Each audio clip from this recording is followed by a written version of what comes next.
नमस्कार, मैं परवेश बामल और आप देख रहे हैं स्टोरीज ऑन स्पॉटलाइट। भारत में त्योहारों का सीजन आते ही शुरू हो जाता है एक अनोखा महासंग्राम। ना सीमा पर, ना सड़कों पर, बल्कि मोबाइल स्क्रीन पर। यह जंग है फ्लिपकार्ट बिग बिलियन डेज और अमेजॉन ग्रेट इंडियन फेस्टिवल की। हर साल इन ई कॉमर्स सेल्स को लेकर इतना हाइप बनाया जाता है कि लगता है अगर आपने इस दौरान खरीदारी नहीं की तो शायद आप डिजिटल इंडिया की दौड़ में पीछे रह जाएंगे। इस बार भी नजरें टिकी थी एप्पल आईफोन 16 और आईफोन 16 प्रो पर। फ्लिपकार्ट ने वादा किया आईफोन 16 128GB सिर्फ 51,999 में और आईफोन 16 प्रो 128GB सिर्फ 75,999 में। यह कीमतें सुनकर लाखों लोगों ने कहा अब की बार आईफोन हमारा है। 22 सितंबर से ब्लैक और प्लस मेंबर्स को अर्ली एक्सेस मिला। 23 तारीख से आम ग्राहकों के लिए दरवाजा खोल दिया गया, लेकिन इस खुशी का सफर कुछ घंटों से ज्यादा नहीं चला। कई ग्राहकों ने फोन बुक किए, पेमेंट की और ऑर्डर कंफर्म भी हो गए, लेकिन फिर बिना किसी ठोस वजह के ऑर्डर कैंसिल। कारण दिया गया पेमेंट फेलियर। अब हैरानी की बात यह है कि पैसा ग्राहकों के अकाउंट से कट चुका था।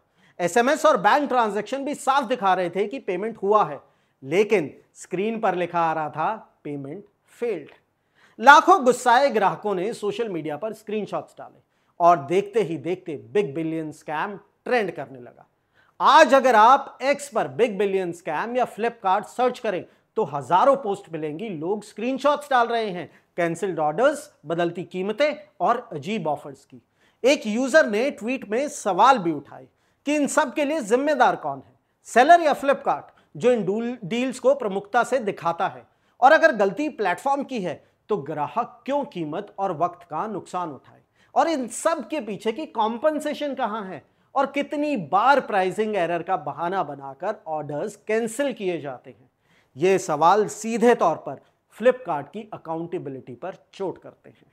और उदाहरण के तौर पर एक और आपको हम मसला बताते हैं जो एक्स पर काफी वायरल हुआ। एक ग्राहक ने आईफोन 14 ऑर्डर किया। 22 सितंबर को ऑर्डर कंफर्म हुआ और शिप भी हो गया।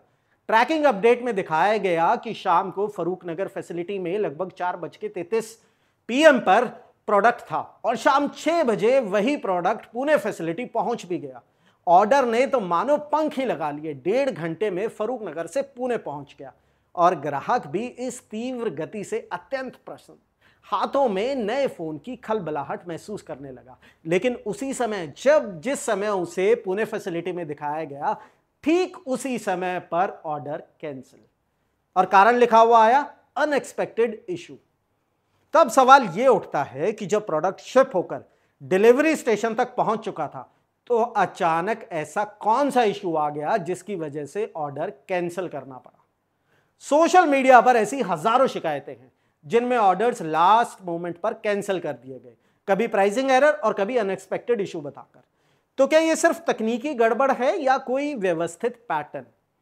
कई रिपोर्ट्स और कस्टमर एक्सपीरियंस बताते हैं कि यहां खेल है प्राइस मैनिपुलेशन का। उदाहरण के लिए एक टीवी जिसकी कीमत 35,999 थी, उसे सेल से ठीक पहले 39,990 कर दिया गया। फिर सेल में वही 36,000 दिखाकर कहा गया बड़ी छूट। यानी डिस्काउंट उतना बड़ा नहीं था लेकिन जितना दिखाया गया। और इससे भी गंभीर है डिस्क्रिमिनेटरी प्राइसिंग।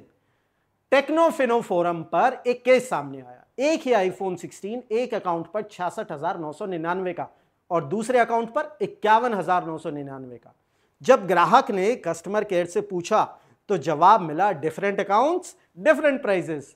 तो क्या यह पारदर्शिता है या फिर कस्टमर्स की प्रोफाइल देखकर एल्गोरिदम दाम तय करता है?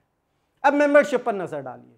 ग्राहकों से कहा गया कि ब्लैक मेंबरशिप खरीदो, अर्ली एक्सेस और बेहतर डील्स पाओ, लेकिन कई बार नॉन मेंबर्स को वही ऑफर पहले दिख गए जबकि मेंबर्स पीछे रह गए। तो क्या यह कस्टमर्स को भ्रमित करने वाला वादा नहीं है? भारत के कानून साफ कहते हैं। Consumer protection act 2019 section 247 misleading advertisement और फॉल्स प्रॉमिस को अनफेयर ट्रेड प्रैक्टिस माना जाता है। वहीं पर ई कॉमर्स रूल 2020 हर कस्टमर को इक्वल ट्रीटमेंट और ट्रांसपेरेंट प्राइसिंग का अधिकार देता है। तो फिर सवाल यह है, जब अलग अलग अकाउंट्स पर अलग अलग दाम दिखाए जाते हैं, ऑर्डर्स बिना कारण कैंसिल होते हैं, मेंबरशिप वादे अधूरे निकलते हैं, तो क्या यह कानून के दायरे में नहीं आता? कई लोग प्राइस ट्रैकर्स और एआई टूल्स का इस्तेमाल करते हैं, जिससे पता चलता है कि सेल से पहले दाम बढ़ाए गए थे। और अगर किसी को लगता है कि उनके साथ धोखा हुआ है तो कंज्यूमर फोरम में शिकायत की जा सकती है। और हाँ, हर ई कॉमर्स कंपनी पर ग्रीवेंस ऑफिसर रखना अनिवार्य है।